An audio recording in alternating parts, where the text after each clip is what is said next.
Protest against hunger and end bad governance in Nigeria took a new twist in Rivers State as the Secretariat of the All Progressive Congress in Port Harcourt, the state capital, was attacked by hoodlums suspected to be protesters. The Secretariat, located along Aba Road, which was touched with a gigantic billboard, signpost, and the party's flags and posters bearing the faces of party chieftains, were vandalized. The hoodlums reportedly invaded the party secretariat on Monday night and pulled down the entrance gate before security personnel attached to the secretariat repelled them. Speaking on the incident on Tuesday, the State APC Caretaker Committee Chairman, Tony Okocha, condemned the act, alleging that those behind the attack were sponsored. Okocha further said the vandalization of the secretariat of the main opposition party in the state was orchestrated by people with vested interest who, he said, are intimidated by the party's rising profile in the state. He added that the attack was meant to get at President Bola Tinubu and make the state the epicenter of the ongoing protest. Okocha expressed concerns that the assailants had left a note that they would return, saying he had yet to fathom the reason for such unlawful act. Let me start with you, Honorable Lan. What is your immediate reaction to this story? First of all, thank you, Choma, for the subject of the... Actually, in truth, is that hunger knows no family ties and relation. And just as we all have been witnessing what has been happening across all the parts of Nigeria, apart from a few states within the southeast precisely, you know, the protesters, the genuine protesters, are really, you know, carrying out their constitutional rights, although I will always advocate that protests are not bad, but in the course of doing that, you know, engaging in violent acts and unlawful behaviors, you know, for me, it's a no-no. But narrowing it back to the attack on the APC precisely, if you ask me, I want to say that this is just a script that the opposition party in Rivers State, you know, have come up with. Because you recall vividly that... When you say the opposition, there are many opposition parties. When I use the word opposition, just like the Caretaker Committee Chairman said that they are the major opposition in the state, which is the APC. Okay. So this is an antic and also a script, you know, by the APC opposition in Rivers State, because you understand that on different forums, including functions, the governor of Rivers State, His Excellency Amoposinibosa Simnalaye Fubara, has continued to, you know, advocate for peace, you know, in carrying out this protest, because he said he's not against the protesters. The truth is that the hunger is everywhere, and the policies by the federal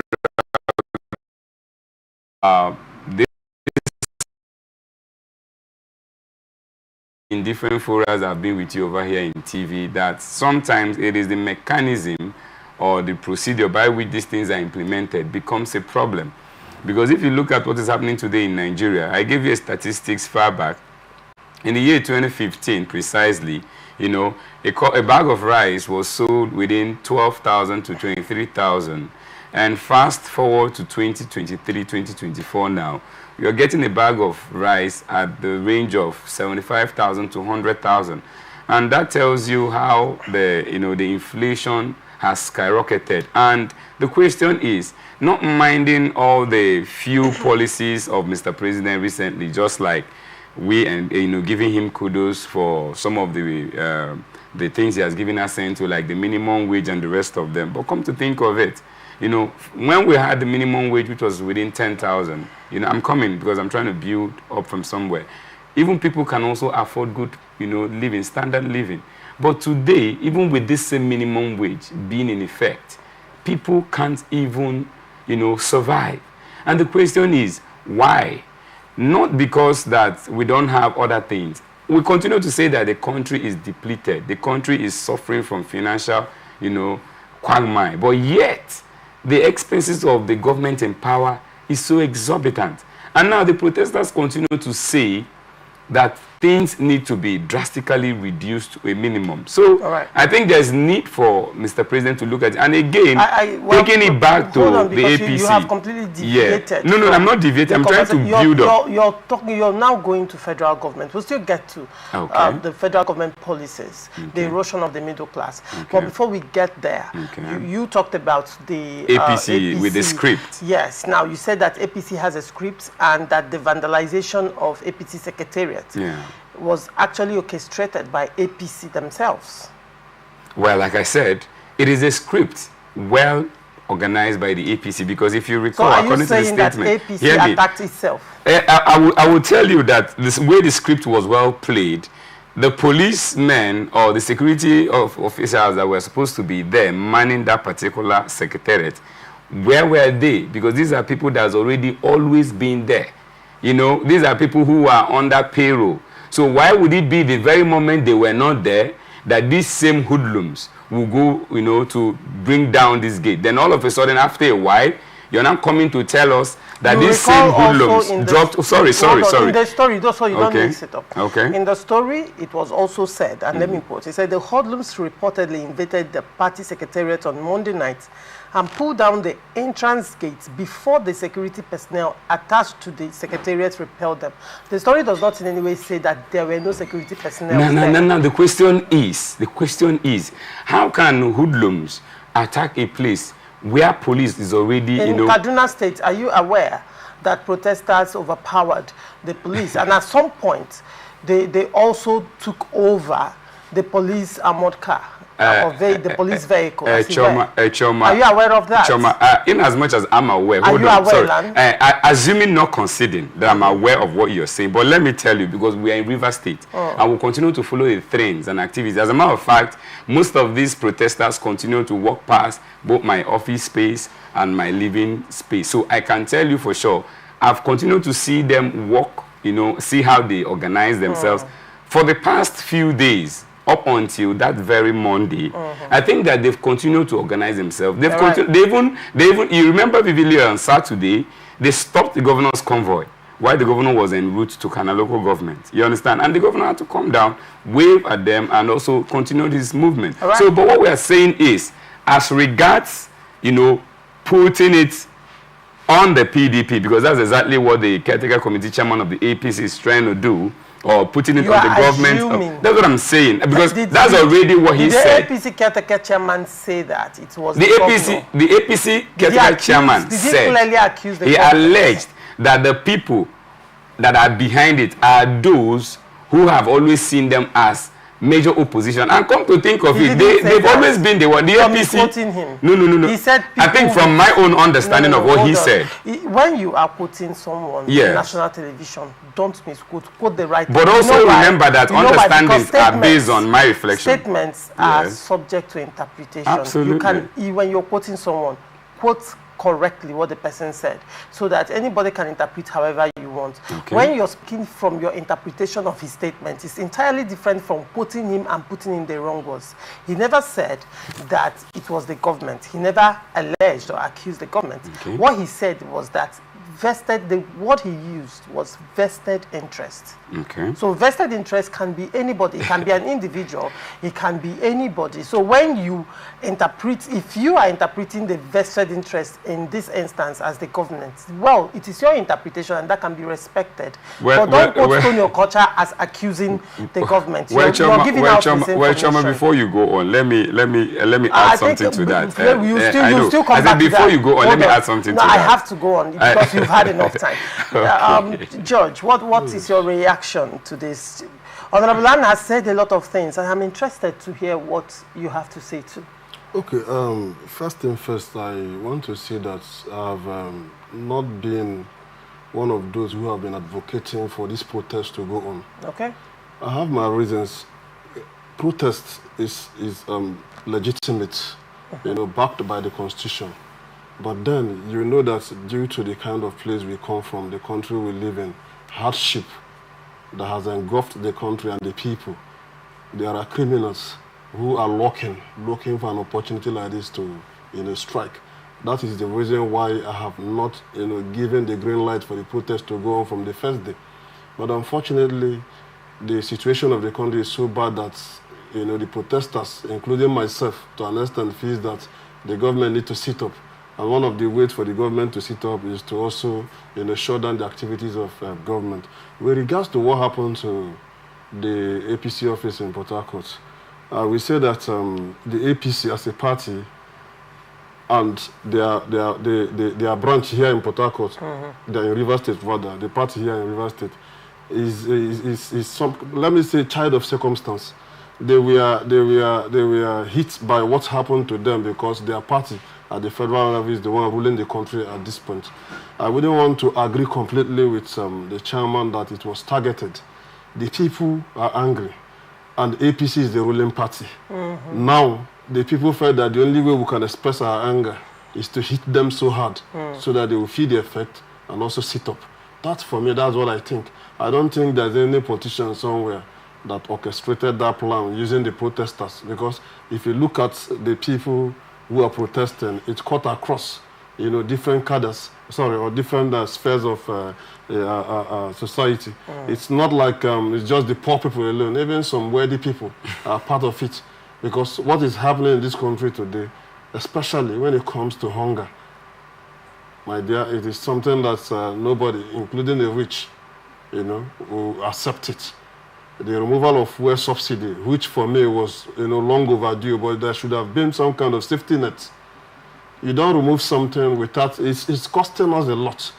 That's affected the prices of food and everything that is common to the common person on the street, which is the reason why you see the protest. You and I know that Nigerians find it difficult to leave their comfort zone, engage in protests like this, suffering themselves and the entire country. But when it has gotten to a level where they cannot take it anymore, they think that the only way is to hit the streets. So for me, I would say that the president, even though he has addressed the nation, he should go beyond that and do more. Let there be some kind of drastic action taken, especially on the issue of fuel. Once that is touched positively, it will rub off on all other areas of the economy. And I'm sure the ordinary, imagine transportation from one point to another that used to cost, say, 15 is about 150 to 200, more than 100% increase. So when you look at that and you ask, has the wage been increased? No. So from where would these people get this money? So it's affecting everybody. The government should do something. So back to your question on what happened to the APC, it's unfortunate. I sympathize with them because, like I said, they are like a child of circumstance. They were caught on the crossfire because they are APC, not because anybody, somewhere, any politician somewhere took advantage of the situation. We know that we are entering electioneering, and it is permissible for politicians to take advantage of the situation to say one or two, calling public sympathy and all of that. But what is happening in this country today is really not something that we should accept. The president must do something at this point, to mitigate all the losses. All right. Now, addressing Honorable Land, back to you. You had a conspiracy theory from the attack on APC Secretariat. Now, let's periscope your conspiracy theory a bit, shall we? George has given an answer, and I am sure that was also a direct response to what you said. He said he's of the opinion that it's not being sponsored and APC is not orchestrating violence against itself, and it's just a case of being caught up in the crossfire. Now let's look at other states. In Zamfara State, APC Secretariat was also attacked and vandalized. In Jigawa particularly, APC Secretariat was set ablaze. Now, would you say APC Jigawa State orchestrated that against itself, or would you say the APC in Zamfara also wrote a script to vandalize its own secretariat? Can you make it make sense, Honorable Land? Oh, thank you, Choma. In addition to what I already said, and also borrowing from what my brother already said, my brother also, touched a few things as regards the circumstance that has already circumvented the situation. But I think, like I said, that the reason why it happened here in Rivers State is because if you look at the trend of the activities of the caretaker committee chairman precisely for the past 8 months, in Rivers State. It will give you the reason why. What's the trend exactly? The trend of, because he has always been the one, shouting, clamoring for... Isn't that the job of the opposition? Well, in as much as it has been the job of the opposition, have you also not forgotten that it doesn't fall within his purview, the executive power, to come out publicly, make certain statements, inciting the people negatively, as well as even telling the divided State House of Assembly to come up publicly to impeach the governor of Rivers State when you don't even have such an executive power. So most of all these things are activities... if I may ask, now the protesters are also, particularly in the north, are saying that they don't want the government in power anymore. Yes, they are shouting down with Tinubu's government. And even in the south and southeast, a lot of persons are also decrying the activities of the government. And a lot of persons are saying if Tinubu cannot, he should step down. And then you recall when Buhari was the president in the past administration, a lot of Nigerians called for his resignation as well. Even in developed sane climes, people call for resignation of public office holders who were elected into office and are performing. So if the APC in their job as opposition says governor should be impeached, it is at the discretion of the House of Assembly. Like I said, aren't they doing the job of the opposition? Are they supposed to be friends with the governor? Okay, thank you, Choma. I want to take you back a little to what happened in Edo State a few weeks back, if you recall vividly. Natebe, the chairman of the APC in Edo, also called for the impeachment of the governor of Edo State, Godwin Obaseki, as regards the comment he made as setting Nigeria ablaze. But now, let me tell you, first of all... So does that mean that the chairman, the party chairman that called for that impeachment has committed a treasonable offense? Well, as long as Nigeria is concerned, and as long as we have a freedom of information speech in Nigeria, every individual is entitled to their opinion. Why are you, why are you against Okocha for exercising his Good. opinion? Now, in the case of Okocha, it's way far different, because if you look at the statement made by Okocha and the statement made by other opposition in terms of requesting for an impeachment to be made on the governor of the state, they are not the same. According to his statement, he said after consultation that he has demanded and instructed his APC-led State House of Assembly members who happen to become opposition, in his words, that they should go about impeaching the governor. That's an executive order, in my understanding. But also, let's not go there. I'm coming. Absolutely. Let's not go there. Exactly. So now, but let's bring it back to what happened in the APC. Quickly, we're out of time. The reason why I continue to say that it's a script by the APC is that, remember vividly that some months back, or about weeks back, the court reserved a judgment as regards the validity of the caretaker and the elected executive members of the APC in Rivers State, precisely. And internally within the APC in Rivers State, they are not united. So this what was the court? Do you mean the Supreme Court? No. There was a court judgment that reserved judgment between the APC led by Beke and the APC led by, you remember vividly, we touched that. So, because of their internal division, it is very, very probable, it's highly probable for among them, for same thing to happen. And again, remember that they've always continued. Exactly. They actually orchestrate to attack within the APC and also come out to say that it is the opposition. And so that's the reason why I continue to say that right now, Nigerians are all coming together, including all governors and public office holders, in as much as everybody is advocating for peace and also telling the protesters to go about this constitutionally, peacefully.